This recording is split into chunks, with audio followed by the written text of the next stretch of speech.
My mother's favorite dinner party topic was my failure. While my sister flashed her law degree, I was the disappointment who vanished into the military. But the day she showed up at my base, demanding I quit, a heavily armed convoy arrived and her jaw finally hit the floor. If you grew up in the Evans household, love was not something given freely. It was a commodity you had to earn through prestige, status, and flawless execution. My mother, Blondie, was a titan of luxury real estate in Connecticut. To her, appearances were not just important, they were the only things that mattered. Our home was a sprawling, immaculate estate that felt more like a museum than a place to live. Every piece of furniture, every perfectly manicured hedge, and every conversation was curated to project an image of absolute superiority. In this environment, my older sister Chloe thrived. She was the golden child, a relentless overachiever who seamlessly glided from an Ivy League undergrad into a top-tier law school, eventually landing a partner track position at a ruthless Manhattan corporate firm. Chloe spoke my mother's language: designer brands, six-figure bonuses, and high society galas. Then, there was me, Harper. I was the glitch in Blondie's perfectly coded world. I possessed zero interest in climbing the corporate ladder or attending charity luncheons where people wore clothes that cost more than a car. When I was enrolled in a prestigious university business program, mostly because my mother had practically bullied the admissions office, I felt like I was suffocating. The lectures on market capitalization and corporate synergy felt entirely meaningless to me. I was desperate for a life of consequence, a life where actions mattered more than profit margins. The breaking point arrived during my sophomore year. I'd spent weeks secretly visiting the local recruiter's office, feeling a strange, magnetic pull toward the military. I wanted discipline. I wanted to be pushed to my absolute physical and mental limits. More than anything, I wanted to strip away the suffocating velvet ropes of my upbringing and find out what I was actually made of. I chose Explosive Ordnance Disposal, EOD. It was one of the most intellectually demanding, high-stakes, and dangerous jobs the military had to offer. It wasn't just about carrying a rifle. It was about walking alone toward a bomb that could erase you in a fraction of a second, relying solely on your training, your nerve, and your team. I broke the news to my mother at our expansive mahogany dining table during one of my rare weekend visits home. I slid my university withdrawal papers and my enlistment contract across the polished wood. Blondie didn't yell. She didn't cry. Instead, she stared at the papers as if I had just handed her a bag of garbage. She slowly picked up her wine glass, took a calculated sip, and looked at me with eyes so cold they could freeze a running river. "A soldier, Harper?" she said, the word dripping from her perfectly glossed lips like poison. "You're throwing away a legacy to go play in the dirt with people who have no other options. You're quitting university because you are too weak to handle the intellectual rigor. You are a failure, Harper. And when you realize that wearing a camouflage uniform won't magically make you competent, don't come crying to me." She stood up, dropped her linen napkin onto her untouched salmon, and walked out of the room. That was the last meaningful conversation we had for 6 years. I left for basic training a week later. The transition was brutal, but it was the exact kind of brutal I had been craving. EOD school at Eglin Air Force Base in Florida was a crucible designed to break you. We spent hours in an 85-pound bomb suit in the sweltering heat, running scenarios that required razor-sharp focus and intricate technical knowledge. The washout rate was astronomical. Every day, trainees packed their bags and went home. But every time my muscles screamed for me to quit, every time the suffocating heat inside the helmet made me dizzy, I heard my mother's voice calling me a failure. It was the ultimate fuel. I didn't just pass, I excelled. Over the next 5 years, my life was a whirlwind of deployments. I served in dust-choked outposts in the Middle East, dismantling improvised explosive devices that threatened coalition forces and local civilians. I learned the true meaning of brotherhood, a bond forged not by blood or societal status, but by the shared understanding that we held each other's lives in our hands. I was promoted to staff sergeant ahead of my peers. I was awarded a Bronze Star for a particularly volatile mission involving a complex secondary device that nearly wiped out an infantry squad. Through it all, Blondie remained a ghost. She sent me generic, sterile Christmas cards signed only with her first name. I knew from my sister that Blondie told her country club friends I was working in government logistics, a deliberate lie to hide the fact that her daughter was an enlisted bomb technician. I had made peace with our estrangement. I had built a family of my own among my teammates. I thought the chapter of my life involving Blondie's toxic expectations was closed forever. I was dead wrong. The catalyst for the collision of my two worlds was Chloe's wedding. It wasn't going to be just a wedding. It was going to be a highly publicized society event in the Hamptons. The guest list read like a who's who of East Coast old money. Naturally, Blondie was in a panic about controlling the optics, and an absent sister would spark unwanted whispers. I was stationed at Fort Liberty in North Carolina, currently assigned as the team leader of a highly specialized Quick Reaction Force, QRF, EOD element. My unit was temporarily attached to a Tier 1 Special Operations group that was spinning up for a classified short-notice deployment. Our operational tempo was relentless. We were running drills around the clock, living out of our go bags, and sleeping on cots in the team room. I had already told Chloe I likely couldn't make the wedding due to mission requirements. Chloe, to her credit, was understanding. Blondie, however, was not. It was a blistering Tuesday afternoon. I had just finished a grueling 4-hour post-blast analysis training exercise. I was covered in sweat. My OCP uniform was coated in a fine layer of gray dust, and my hands were blackened with carbon and grease. I was sitting on the tailgate of my tactical truck, downing a bottle of warm water with my teammate, Sergeant Jenkins, when my cell phone vibrated.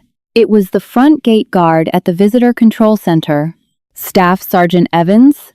The young private's voice sounded tense. "We have a civilian here demanding to see you. She's being extremely difficult, Sergeant. She says she's your mother." My stomach plummeted. "Blondie, here. Keep her at the VCC." I sighed, rubbing the bridge of my nose, leaving a streak of grease across my skin. "I'll be there in 10 minutes. I drove my personal vehicle, a beat-up Jeep Wrangler, to the visitor center.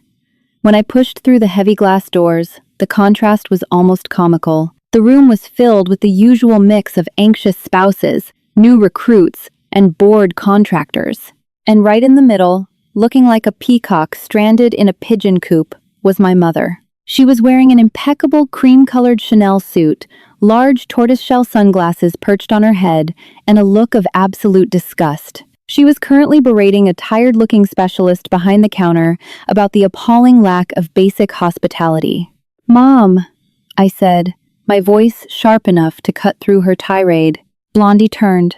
Her eyes raked up and down my dust-covered boots, my wrinkled uniform, and the grease on my face. Her lip literally curled.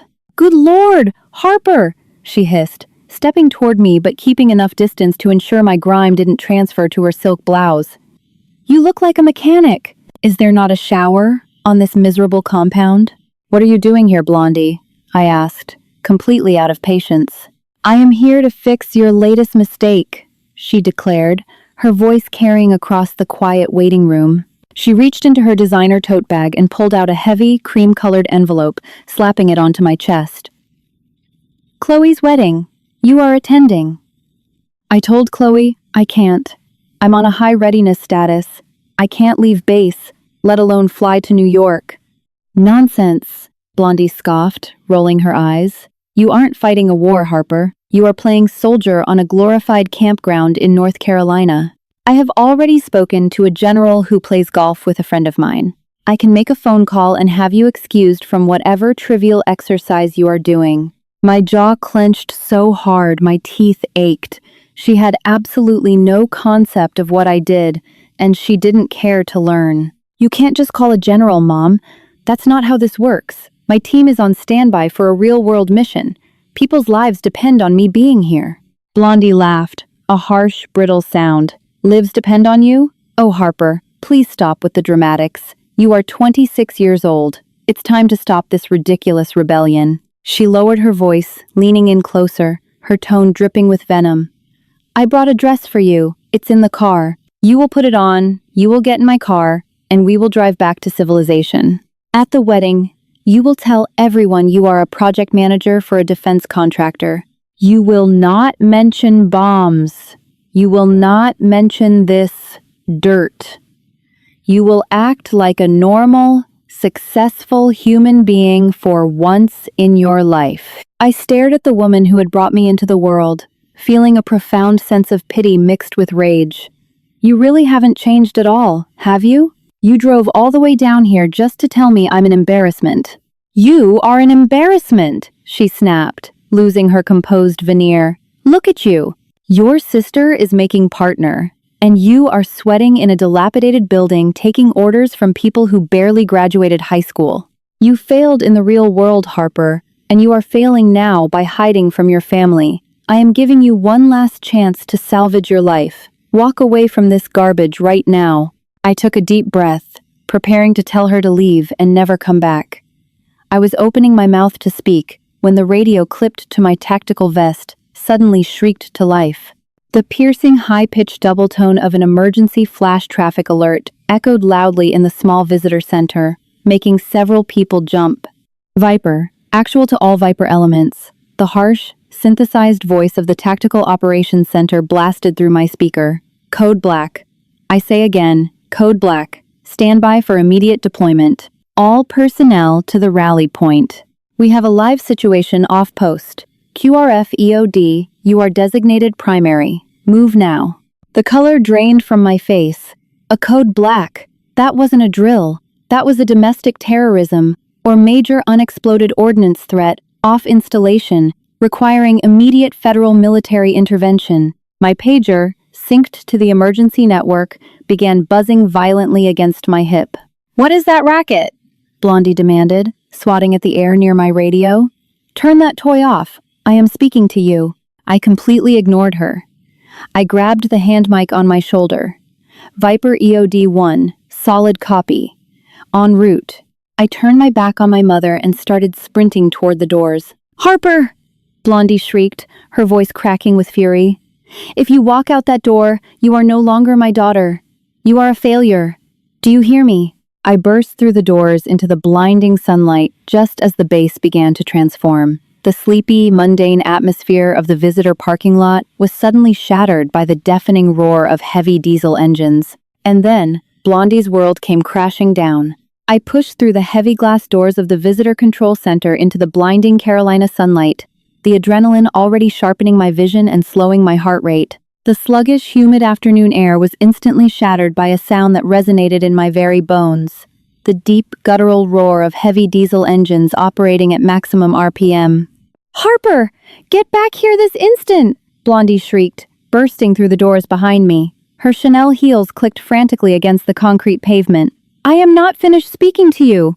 If you get in your little car and drive away from me, I will cut you out of the family trust entirely. Do you hear me? You are a failure. I didn't even turn around. I didn't need to get in my little car. They were coming for me.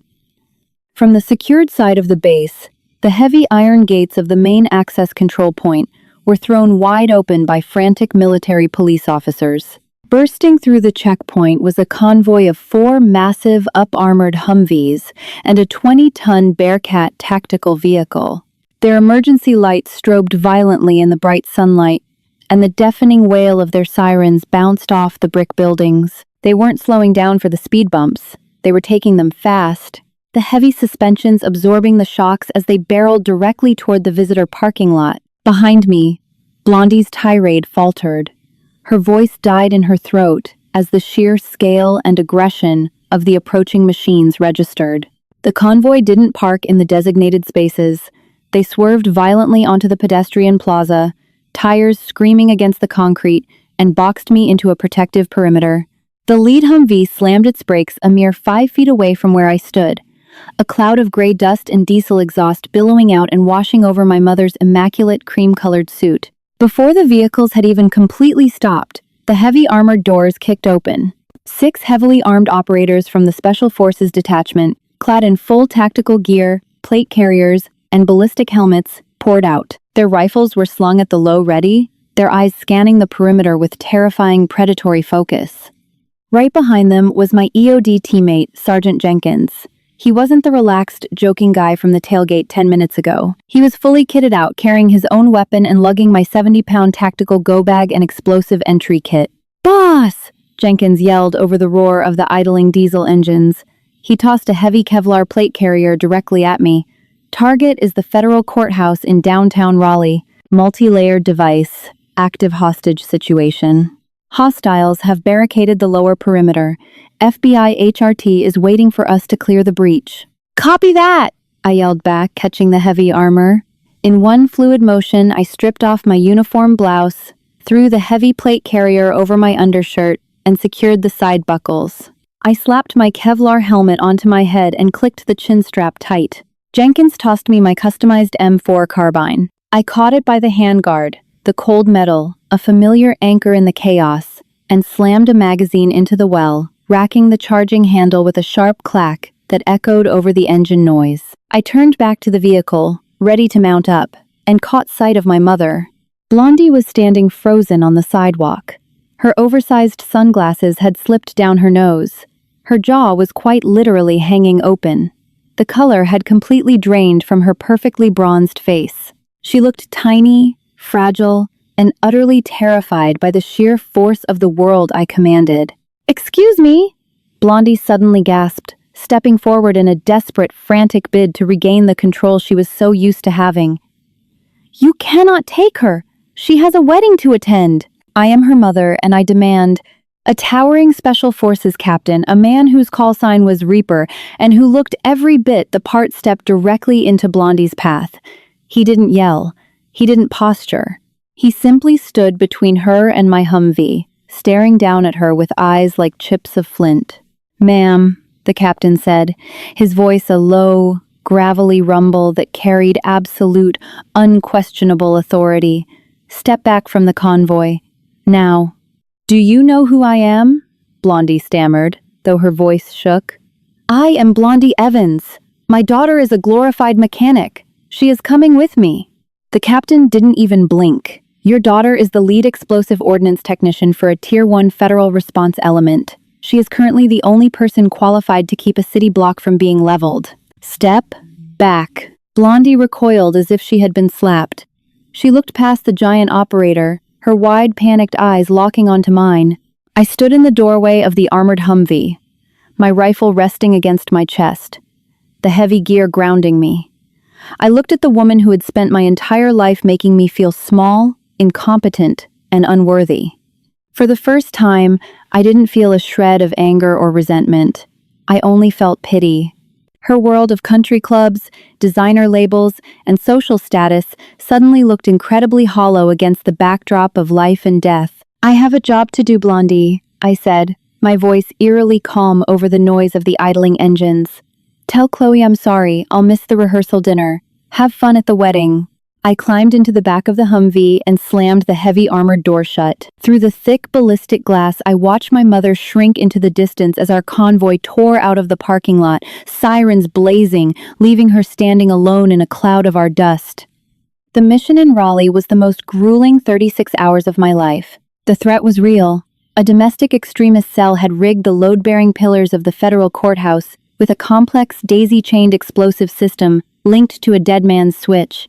The building was packed, a high-profile corporate litigation hearing was taking place, and hundreds of civilians, judges, and lawyers were trapped on the upper floors. By the time our convoy arrived, local police had secured the outer perimeter, but no one dared go inside. It was entirely on us. I spent 9 hours inside that sweltering, silent building. My team secured the perimeter while I walked alone down the marble hallways, wrapped in an 80-pound bomb suit that felt like a portable sauna. Every breath I took echoed in my helmet. Every step had to be calculated. The device was a nightmare of cross-wired circuits and redundant triggers, designed specifically to kill the technician trying to disarm it. I didn't think about my mother. I didn't think about the wedding.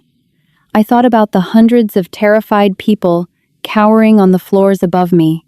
I fell back on my training, my muscle memory, and the absolute focus that Blondie had once mistaken for a lack of intelligence.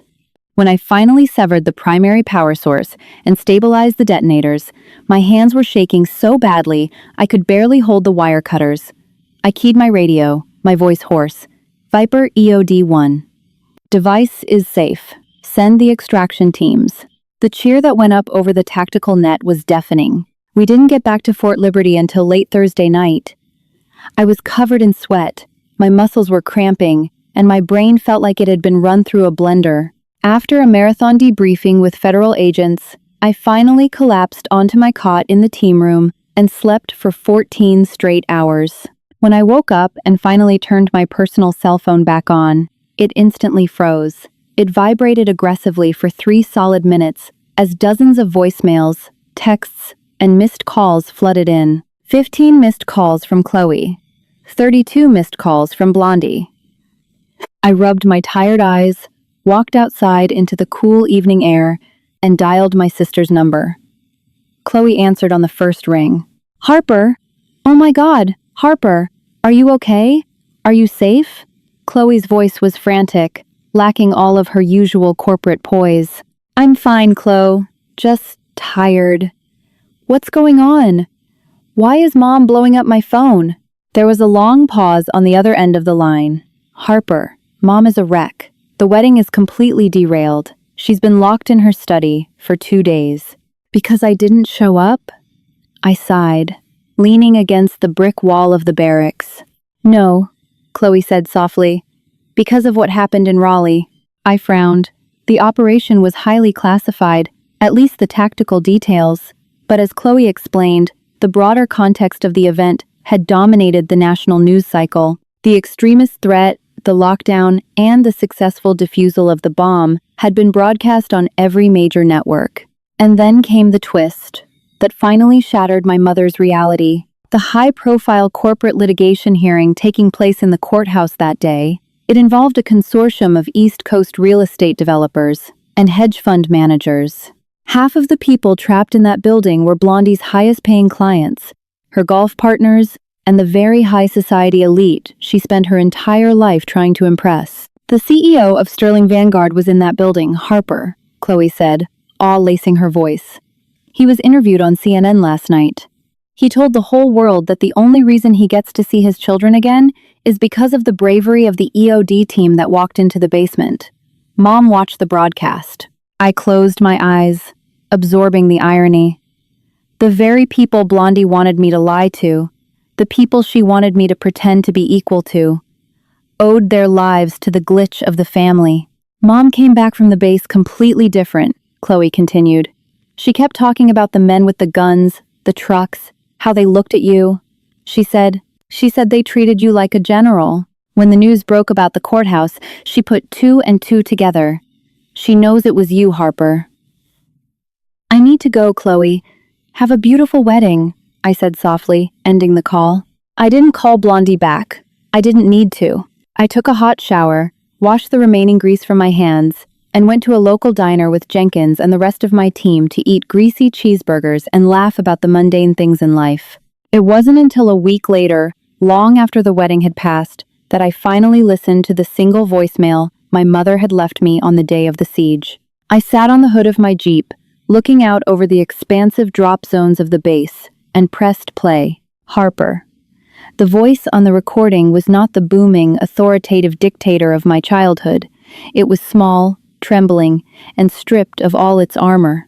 I saw the news. Richard Vanguard called me personally. He said a woman led the bomb squad. I saw those men in the trucks. I saw how they looked to you for orders. There was a long, shaky breath on the recording. I was wrong. I was so incredibly wrong. You aren't playing in the dirt. You are holding the sky up so the rest of us can live in our bubbles. I don't expect you to forgive me. I just needed you to know that the only failure in this family is me. Please be safe. I love you. I deleted the voicemail. I didn't hate my mother anymore. I had finally achieved exactly what I set out to do when I walked into that recruiter's office years ago. I had stripped away the suffocating velvet ropes. I had found out what I was made of. I wasn't Blondie Evans's disappointment. I was Staff Sergeant Harper Evans. I walked into the dark so others could live in the light. And for the first time in my life, that was more than enough. If you've ever felt suffocated by the heavy expectations of others, remember that your worth isn't defined by their limited vision. Harper found her true power not by conforming to her mother's luxurious cage, but by walking fiercely into her own purpose. Don't let anyone call you a failure just because your path looks different than theirs. If this story of finding strength and proving the doubters wrong resonated with you, please hit that like button, share it with someone who needs to hear this, and subscribe for more real-life stories of triumph.